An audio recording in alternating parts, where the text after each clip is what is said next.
It's your Dockmaster Michael Atilano, and you are listening to The Starboard. On this episode of The Starboard, I am honored to have a guest who is an important part of the history of rock and roll. He's also single-handedly responsible for shaping one of the pillars of the genre of yacht rock. He grew up in the same small town that I grew up in. For my condolences. No, it was a great hometown to grow up when I did, in the 60s. I appreciate what I got while I was there, but was glad to move on. I pulled up a bunch of pictures from your band called the Boutonnieres. Uh-huh. So let me read you your personnel, see if any of these ring a bell. Ellen Erbrun on electric guitar, David Archuleta, Larry Walker, Gary Walker. Well, I remember Larry. He was the drummer. David Archuleta lived down the street from me. He was the saxophone player. And who were the other guys? Gary Walker? Well, Gary Walker was Larry's brother. I think initially he played piano.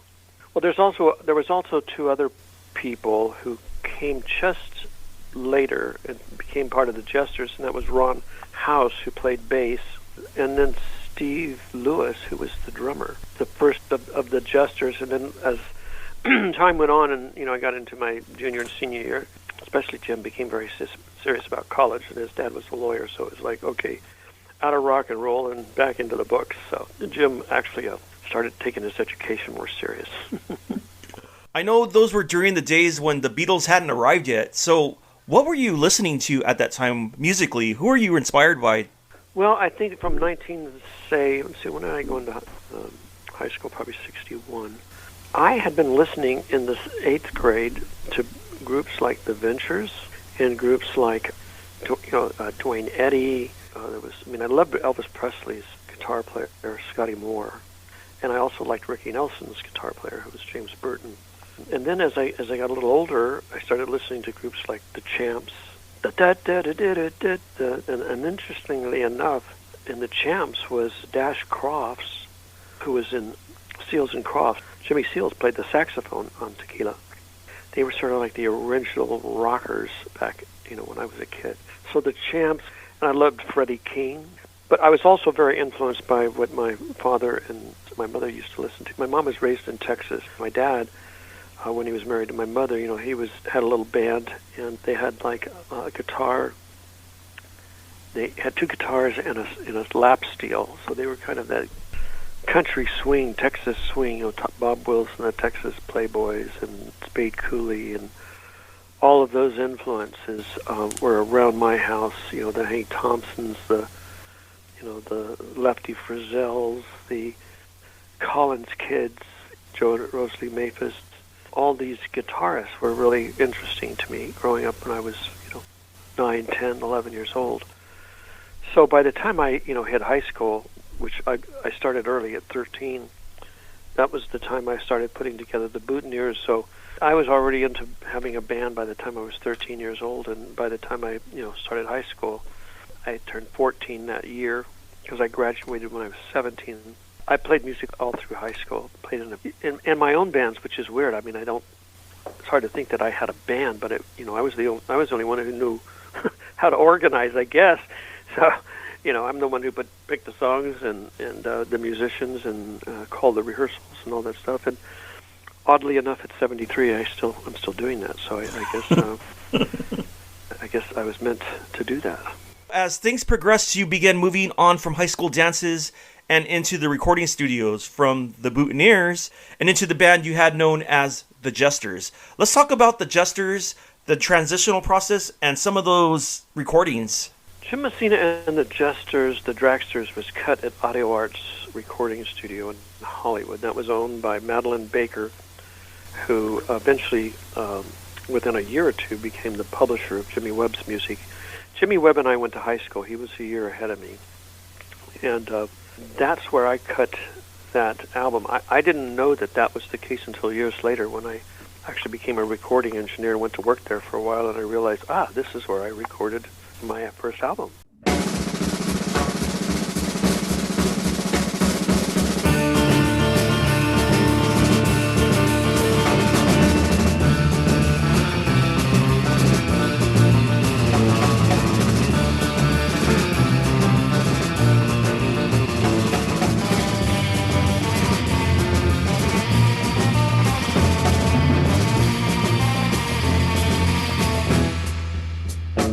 was it during this time period that you made the transition from musician to engineer? How did you make the big escape from just a guitar player from Colton? Well, while I was still in high school, I was discovered by a guy by the name of Glenn Edwards, who was a DJ working at KEZY Radio, which was based at the top of the Disneyland Hotel. And he had a little company called Ibis Records that he had started. Somehow discovered me and asked me if I would work as a producer for him. And I said, well, I don't know what that is. And he says, well, all I want you to do is to come to the studio, listen to the musicians, and make sure the songs sound the way you want them to sound. And if they need to change or the arrangements need to change, make suggestions to make that happen. And I thought, gee, that's what I do here, right? So sure, I'll take the job. So during my senior year, I was driving back and forth from Colton to Hollywood, working at a studio called Emperor Productions. And Emperor Productions was owned by Bob Hudson, who was a famous DJ at the time at KRLA. And he had opened up this little studio, which he was trying to make a go of. And the engineer was by the name of Mike Durow. And Mike Durow was the engineer on the sessions that I was hired to produce by Glenn Edwards at Ibis Records. So the albums and records that I made during my high school year and I think a little bit after I graduated involved Mike Durow. But after I graduated and finally got out of high school and was starting to go down there to work more, the label folded and I didn't really know what I was going to do. I thought I was going to be a musician, but everybody was so good. I mean, that's the time of Joe Osborne, James Burton, Glenn Campbell, Leon Russell, Lyle Ritz, the whole Wrecking Crew, Tommy Tedesco. Those people could read flypaper and make music out of it, and I wasn't that good. I thought, well, I'm not going back to Colton. You know what that would be like. So I decided to ask Mike Durow if I could apprentice under him as a recording engineer and learn the business. So he took me under his wing, and I would work there at the studio at times, for nothing. I learned how to edit. We were working on Casey Kasem's Hollywood Hotline and Dick Clark. It could have been Dick Clark's Hollywood Hotline. I can't remember what the labels were, but Dick Clark and Casey Kasem, we would edit their tapes. So that's where I kind of cut my teeth on editing, and then I built a studio with Michael, started learning how to do maintenance, building patch bays and cleaning things up and wiring preamps and microphones and XLR, jacks, and just kind of learning how to do maintenance work. And so Mike Durow was asked by Joe Osborne, who was the bass player at the time, who was the famous guy who played on everybody's records, if Mike would build a studio for him. And he said, well, I'm going to need an assistant. And he said, well, I can't afford to pay both of you. So I said, well, listen, why don't you pay Mike? And I would love, if from time to time when you're home, if you could just kind of help me understand the bass guitar a little bit more. So he put in a little time with me and showed me some things about the bass, and I loved his playing anyway. So later on in time, as I was working as, became a recording engineer finally, I was working at Sunset Sound Recorders. This was probably 1967. And Buffalo Springfield came in, and I was assigned to work with them. And during that second album, Buffalo Springfield again, I engineered that record. And on the third album, I got asked by Ahmet Ertegun at Atlantic Records if I would consider producing the band, that they trusted me and liked the job I was doing. So I said, of course. And so it was later on when they lost their bass player, Bruce, that I raised my hand to play bass. And there was an audition. There was about 12 people, and I got the audition as the bass player, thanks to Joe Osborne, who helped me learn the bass. And of course, when I wasn't in the studio, I was also, Mike Durow and I was producing music. We had one local hit, I think it was called The Rising Sun, not The House of the Rising Sun, but The Rising Sun. So I was working as a musician behind the scenes. So by the time the audition came for the Buffalo Springfield, they had no idea that I even played anything. But when I raised my hand to do it, they went, whoa, you? Yeah, I'd like to try. So they were very impressed that I knew all the tunes, and of course I knew all the songs. I was sitting there for a year and a half listening to this stuff every day, right? So I got that job. But I think that, to answer your question, I didn't have a choice. I mean, it was either go back to San Bernardino or stay around the music that I loved. And if I couldn't do it the way I wanted to, then I would find some way to do it. And that was I was interested in electronics. Always had been. I used to build radios and when I lived in Grand Terrace out of toilet paper and nails and, copper wire. So it's always been in my interest to work and be in electronics from the very, very beginning. I eventually worked my way up, into becoming a dubbing engineer and helped in maintenance. Then I became a recording engineer at Harmony Records there in Hollywood, and then eventually went to work for Audio Arts, which was where I'd cut my original record. And from there, Tutti Camerata at Sunset Sound heard that I was available through Mike Dureau, bless his heart. Mike said, yeah, Jim, I know somebody who could do your room. I can't, he said, but I know somebody who can. He suggested me, and I went in there, and I did a couple of sessions. They loved my work, and they hired me. And it was about that time, within that period, that eventually the Buffalo Springfield came in, and I got that session I just told you about. After I finished producing Buffalo Springfield, one of the musicians there, which was Richie Fiore, he was sort of the guy I worked with the most because he was the one who had the least amount of experience as a player and writing charts, and he was a good singer-songwriter, but he never really had a band or anything other than the band he was in, with the Buffalo Springfield. So Neil was easy to work with because, he knew what he wanted to do, and it was just a matter of organizing what he needed when he was there. And Stephen was, pretty much the same. Stephen was a little more complicated because I have to set up the sessions and make sure all the union payments were made and contracts were filled out. With Richie, it was more of a job of making sure he had his material, writing charts at times, hiring musicians when the Springfield wouldn't show up. So after that was over, Richie and I decided we would perhaps think about doing some music together, and it was during the back seat of a ride from someplace that, I asked him what he was going to do when he left the Buffalo Springfield, and he didn't know. And I said, well, if you want, I'd like to put a band together. I said, I don't think we want to do folk rock like the Springfield was tagged, but I said, you've written some great songs like Kind Woman and Child's Claim to Fame. I said, and they're very countryish. I said, why don't we consider doing more of a country rock direction? So while I was still producing the Buffalo Springfield, we went to New York. We cut Kind Woman with some really great musicians in New York, but they weren't the sound that I was, hearing coming out of that song. And since the Springfield weren't there to record it, I brought it back. And I thought maybe, what it needs is a steel guitar on there. If we could get Red Rhodes or Buddy Emmons or somebody who's a really famous steel player to play on it, like we did with Child's Claim to Fame. We had James Burton come in and play dobro.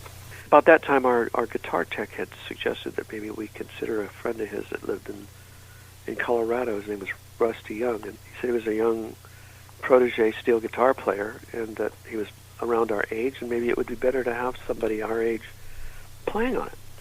So we brought him in, we overdubbed him, and it was that session that I looked at Richie as we were in the middle of recording it, and I said, hey, that discussion we had about maybe doing country rock, I said, this guy could possibly make that happen, might be the catalyst. And so Poco was born from that session, and then once the Springfield broke up, we started to work on Poco. And so I produced that album.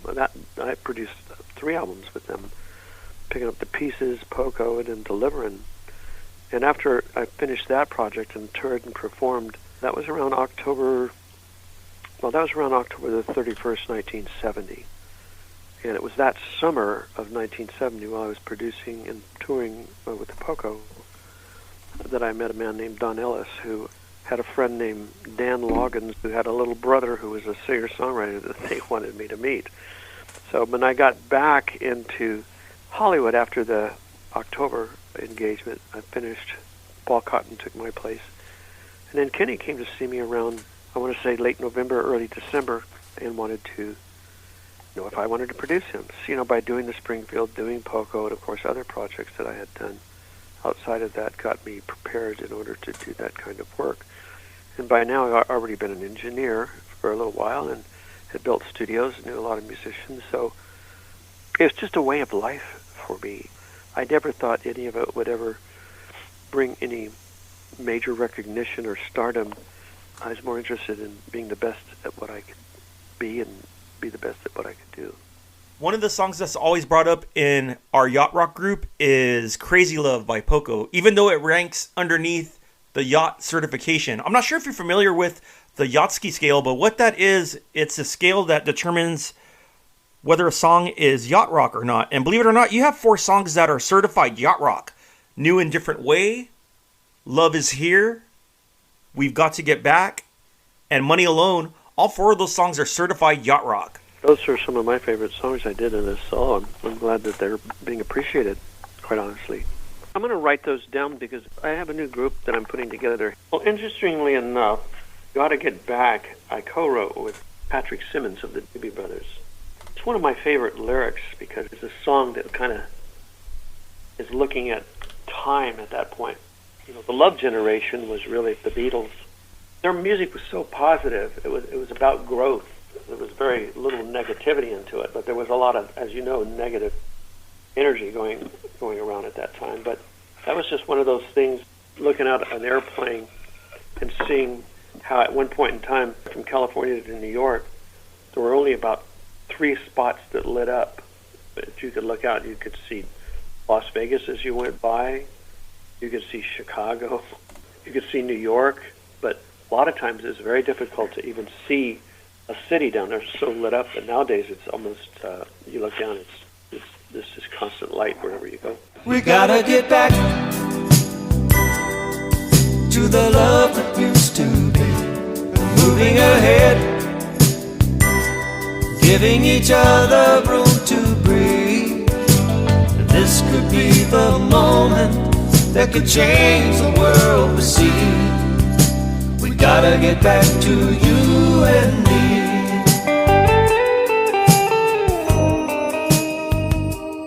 But that's interesting. I'm and Love Is Here for the Giving is really a. All of these are special tunes, which I'm gonna be getting a new and different way into the set pretty soon. Yeah, and I think another tune that Jeff Porcaro played on was "Loving You Every Minute," one of my favorite ones that he played on. That just really, really is special. If you ever get a chance, take a listen. When I'm loving you, baby, loving you every minute of the day, every minute of the day, I'll be loving you, baby, loving you every minute.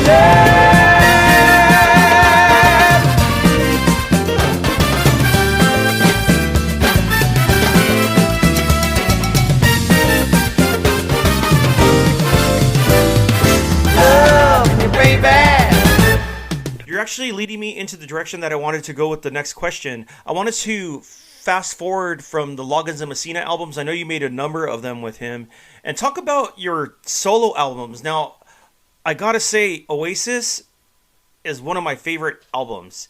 It's one of the best albums that I never knew about. And I want to say that I'm disappointed that I've gone all these years without knowing about this awesome album. I mean, this album really? is amazing. Yeah, it was... The Oasis album was a breakthrough for me. After Springfield, Poco, and Loggins and Messina, I was burned. I was not a drug user. I was just burned from stress and could barely digest food, could barely acclimate anymore for anywhere I went because I was just traveling all the time.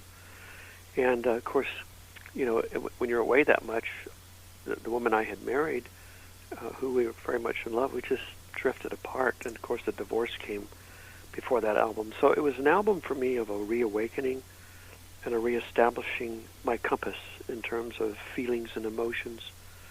New and Different Way really is a rebirth for me. The song was a rebirth for me. For me, it's a special record. I was shocked to find when that album was released, Kenny has the same story, and I didn't learn about it till 25 years later, but my managers went to New York, and I had just finished that album, and the man who asked me if I would consider producing Kenny Loggins was a guy by the name of Don Ellis.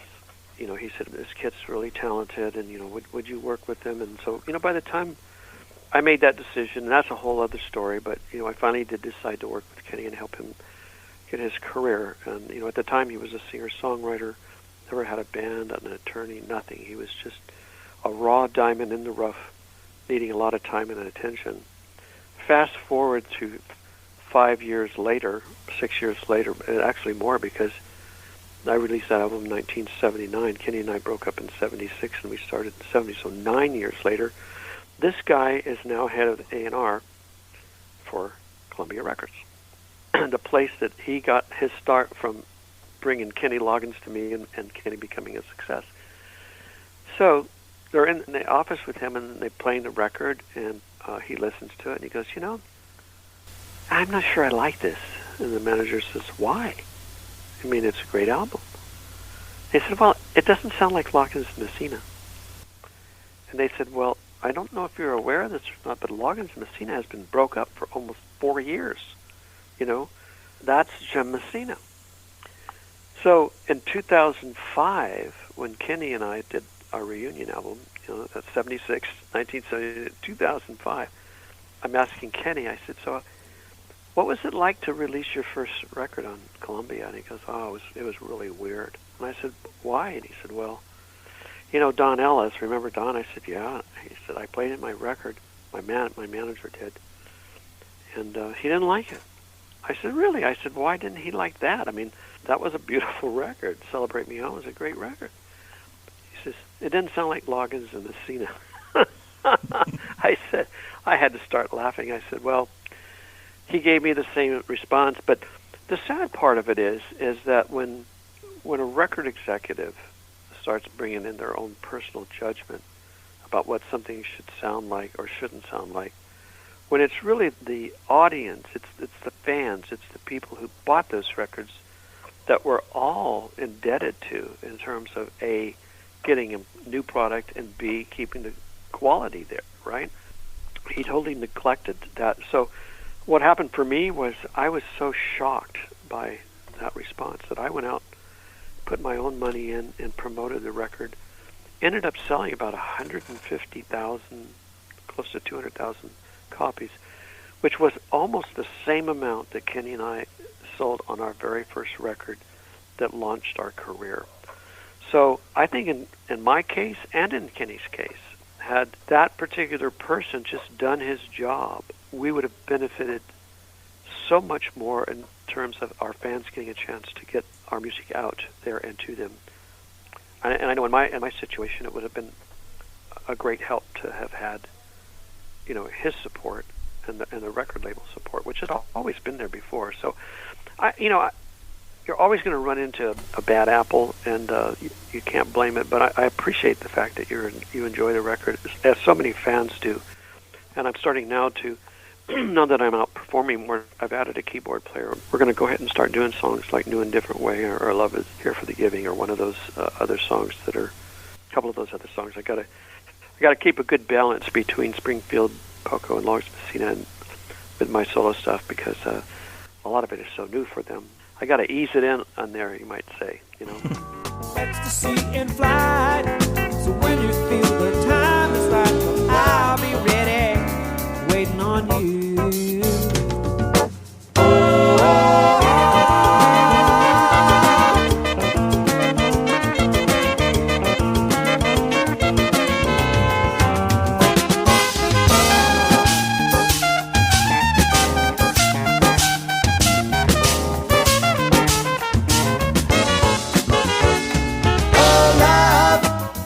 Songs like Waiting on You or Talk to Me, I hear that Latin sound, and like in my mind I hear the old days of Colton, Route 66, the Orange Show. I hear all the festive stuff, and like something about the album feels like home. And so it really speaks to me personally, and it's really sad that it wasn't as popular as albums that probably shouldn't have been. To me, it's a masterpiece. You're talking about the Oasis? Or yes, sir. Yeah, I think it, and the other thing that I like about it has nothing to do with me as much as it has to do with the players, because those guys were all in a salsa band that I found in Santa Barbara, and they were playing in a little jazz club called Baudelaire's, and they were just having a ball. And I thought to myself, wow, to have this energy again in my music, people that are this fresh and excited about their instruments, is something that I really would like to share. And so I started hanging out with them and learning to play in their grooves and some of the stuff they do. And then they started taking my music and reinterpreting it in their style. And that's how I managed to pull that group together, because it was local guys. It was kind of like going to Colton and picking up the local folks and getting them into the music business. And that, to me, is the most exciting thing, is to find raw talent, people who really want it, who care, who are conscientious, who are full of energy and joy instead of drugs and bad behavior, you know. Right. So yeah, those guys were all just super. I mean, you can tell if you look at the cover, the back cover of them, they were all pretty healthy, hard-working musicians. After the Oasis album, there was a label change. Tell us the story behind that. Well, Columbia had always been, you know, the label. I mean, I sold millions of records for them, and I was very disappointed at the end where I did not have their support. After that incident with Don Ellis, I asked if I could be released from the label, and they let me go. So I went to Warner's, and Warner Brothers was just really super. I mean, I loved the people there. You know, Lenny Warnaker, Mo Austin, everybody that was there was just super. The sad thing about that whole period of time had really nothing to do with Warner's as much as it had to do with what was going on in the independent record promotion part of things. There was a couple of indictments that happened. I can't remember who it was, but it was a very large independent promotional company that the government did not like what they were doing, and so it affected so many labels. A lot of labels had decided to let go of their staff to promote records because, first of all, it's expensive. You know, you got employees, you got all this stuff. And there were so many independents coming out, and a lot of them very, very legitimate, hard-working companies that made it more cost-effective to have independents. But when some screwy things started to happen and the Senate investigating committees got involved, record labels said, whoa, they dropped some of these independents like Hot Rocks because they did not want to be drawn into something. And I know for myself, I had 2 albums that got caught in one of those. One was my first album on Warner's, which was Messina, and that got caught in one of those situations where there was no promotion available. In fact, Patrick Simmons and I both had released a record about that time, and we were talking about how weird it was that we just made these wonderful records that just weren't being promoted because the company didn't know who to call to trust to do that. That's when, about the time we wrote We Gotta Get Back, and then on our next album, I believe I recorded that song, which was on One More Mile, and I'll be damned if that didn't happen again. There was a whole other Senate investigating committee again that rocked the whole world. And you get a couple of those setbacks in terms of not getting your music out there so people can hear it, and it really affects your career. And over the years, I've learned that having had record company support in the past and not having it makes a big difference, because, you know, when you get a company that has the staff and the ability to buy ads and commercials, it really helps to get the word out there as to, you know, the artist is available and they have music. Whereas the internet, as wonderful as it is, it's very, very difficult to maintain the kind of visibility, I think, that you need to sell enough records to make it worthwhile. And when I say worthwhile, I mean, you know, to run and operate a band, for example, as you know, you take simple 5 pieces, and you go out on the road, you have to buy airfare, you know, you have to buy hotel rooms, you have to make sure these folks have a salary, you got to make sure they have a per diem when they're away from home, you provide transportation for them to be to and from the engagements, and when you add all those things together, it's a pretty healthy cost. And if you're not selling any records to help things along, to sell tickets, then your tickets suffer, of course, without the CD sales, your sales. So what happens is you end up having a fairly lean cash flow that puts you in a situation where you can't quite get to where you once could. And I do believe, for the record company's credits, they were very instrumental in helping to break bands, especially those that had good music and worked hard and wanted to be out there. I have to say, in retrospect, that they did a lot of good. As much as we all complain about them making all the money, they did do a lot of good. By the time we got to your Messina album, it looks like you got the full-on Warner Brothers treatment, especially with the personnel. You got Jeff Porcaro, David Grisman, Neil Larson, Pauline Wilson, and just for them to be like, hey, let's go ahead and shelve it. Albums like this are what we call buried treasures in the yacht rock world. Yeah, I think they did want to promote it. I just don't think they knew who to call to do it, because there was so much stuff going on in that business. You know, that whole business of payola and all that crap is so...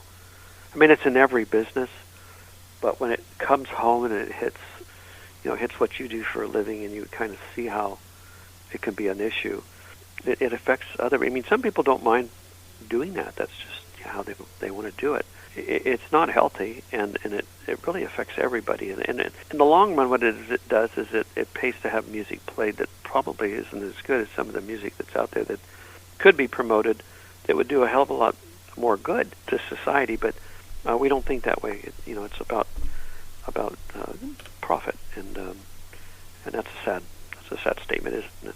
I absolutely agree with you. And the fact that an album that you put so much work and thought and artistry into to record and produce, simply for it to just be shoved off, kind of says something about, just how art is viewed in general. And here's the thing too, is once that moment's gone, listeners have already moved on. Other people's listenerships have changed, and listener habits have changed, and other styles and trends come into play.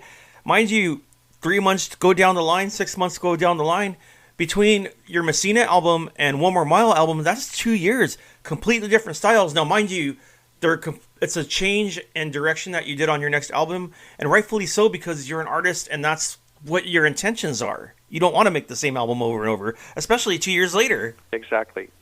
And I did that to move it more into more of a rock feeling. I hired some musicians that were really in that age where they were more of a rocking players and stuff. They did a fine job on that. And also I wanted to bring in some more interesting music when it came to some of the acoustic stuff. I think The Island is on that song was written because when Kenny and I were in Hawaii for the first time, we visited a little town called Lahaina. And it was this beautiful little old whalers village that was just like the old days that you would picture if you were watching a movie in Colton, California, what Hawaii was supposed to be like, right? And when I got over there and I saw that, I went, oh my God, this is just heaven. I was just so lucky that I had a chance to get there and see it. And then by the time I went to Hawaii around 1979 or 1980, it had changed so much. And then by the time I got over there in the mid 80s, it was just drugs and drug dealers selling stuff on the streets and motorcycles and the crap. I just said, man, this is a sad state. So The Island was a kind of a reflection of how much it had changed and how the people used to be, and what it had become. The Hawaiian people are just wonderful, wonderful people. They were always very soft and gentle and very caring, especially when it comes to the music. The slacky music was something that was just very, very special. As was reggae before it became commercial. Reggae originally was called high life. It was a religious type of groove, that spiritual music, kind of like our gospel music here in the South. Bob Marley did a wonderful job in taking that and, of course, creating a real pop version of it. But again, the Hawaiian slacky music was very special. Take me back to the place, the leeward face of the island, to the sunset skies and the smiling eyes I love. Just as sure as the sun up above is brightly shining, I'll be flying again like a gull on the wind. I'll be coming home to you.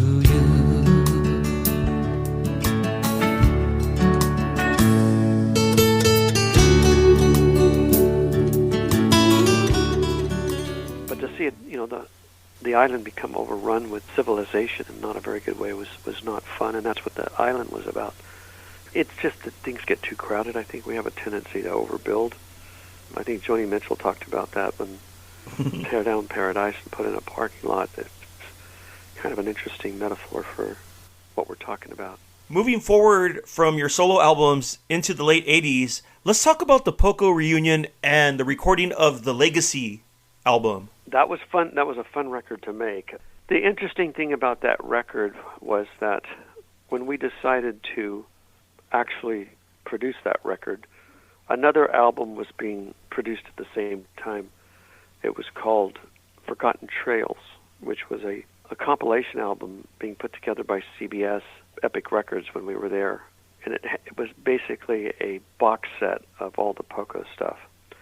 And while we were in New York, Richie didn't travel very much on some of these things. I don't think he was there with this particular one, but I do remember Rusty. And we were listening to some of the stuff, and we looked at each other and we said, wow, we were playing pretty good in those days. And I said, yeah, I don't think I could do that again. And we were giggling about it. And then, by the time we got into making the Legacy album, it was a difficult time for me, and I know Rusty would, if he were here to talk about it, would have something to say. But Richie had become a minister, so when he decided to make this record, he had a lifestyle and a way of life that he was living that he would not allow or couldn't allow into his circle certain behavioral things, and especially when it came to making videos or writing lyrics. And so it was very difficult to deal with him wanting to take control over how things should be. His thought was, well, this is Poco. This should be.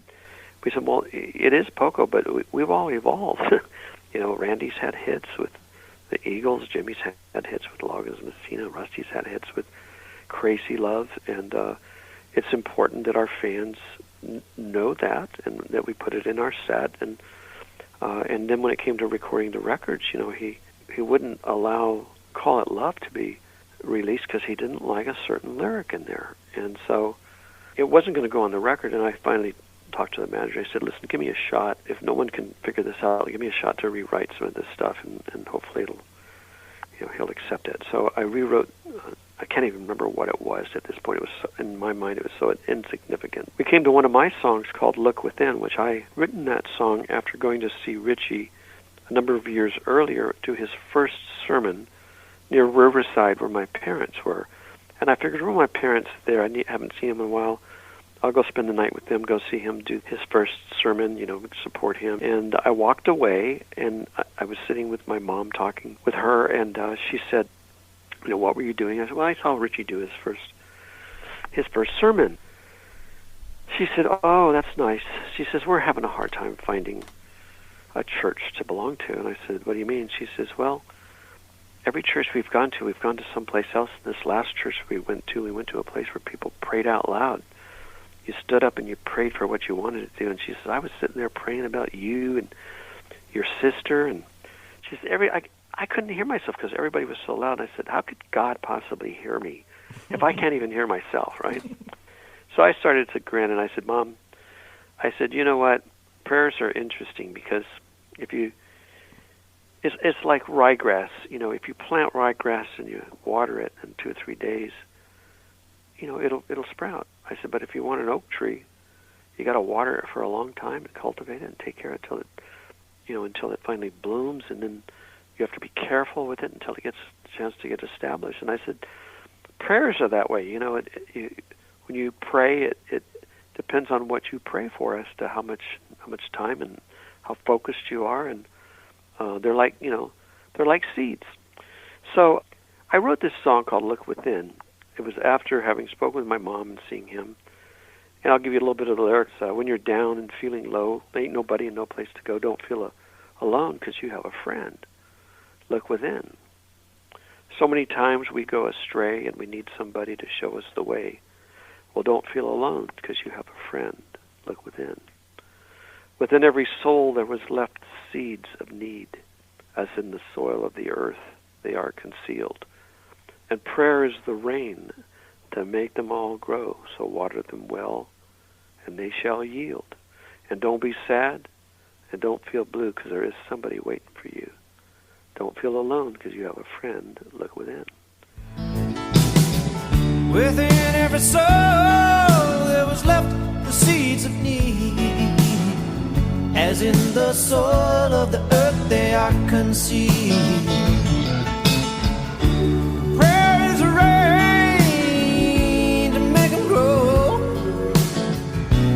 Water them well and they shall yield. Don't feel sad and don't be blue. There is somebody waiting on you. Open your heart, 'cause you have a friend. Look within, look within. Well, when it came time to record that song, Richie refused to sing on it. And I said, what are you talking about? And he says, well, it's anti-Christian. I said, oh my God, I can't believe you're saying that. And he said, yeah, I know, you God is, not within you. You have to ask him to come in. And I said, well, I don't know. I was raised Catholic, and I always thought that God created man out of 100 pounds of clay and blew his breath in him, and that gave him life, and then he took Adam's rib and made Eve, and from there we're all descendants, right? And I said, do you not believe that? And he goes, oh, well, yeah. I said, well, then God is within us. That's what I'm saying. But he refused to sing on it. So I ended up having to do that song pretty much alone. I was shocked, hurt, shocked, and disappointed. But what I realized is that Rusty and I had such a great connection at that point in time.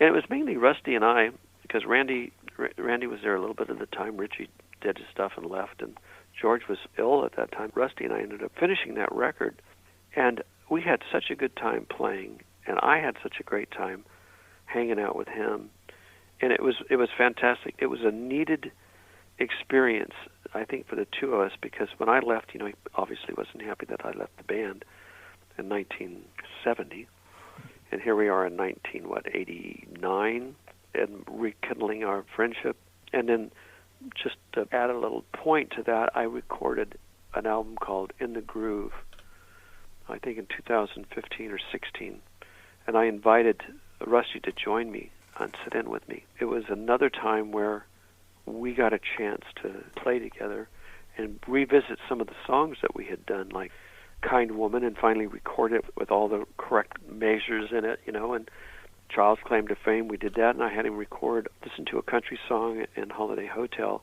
because those would have been the two songs, if I'd have stayed with Poco, that would have been on the next Poco record.